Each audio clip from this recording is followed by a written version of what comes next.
ঢাকার অন্ধকার গলিতে রাত গভীর হতে চলেছে।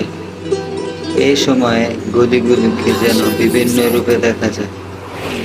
এখানে বসবাস করত শহরের এক বিখ্যাত গ্যাংস্টার আব্দুল্লাহ। সবাই তাকে ভয় পেত। তার শক্তি ও ক্ষমতার কথা শহরের লোকজন মুখে মুখে বলত।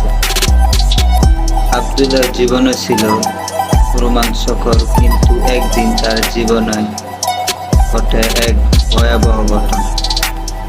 আব্দুল্লাহর একমাত্র ছোট ভাই রাকিবে অন্য এক গ্যাংস্টারের সাথে জড়িয়েছিল। একদিন রাতে অন্ধকারে রাকিবকে খুঁজে পাওয়া যায় রক্তাক্ত অবস্থায় পড়ে আছে রাস্তার পাশে।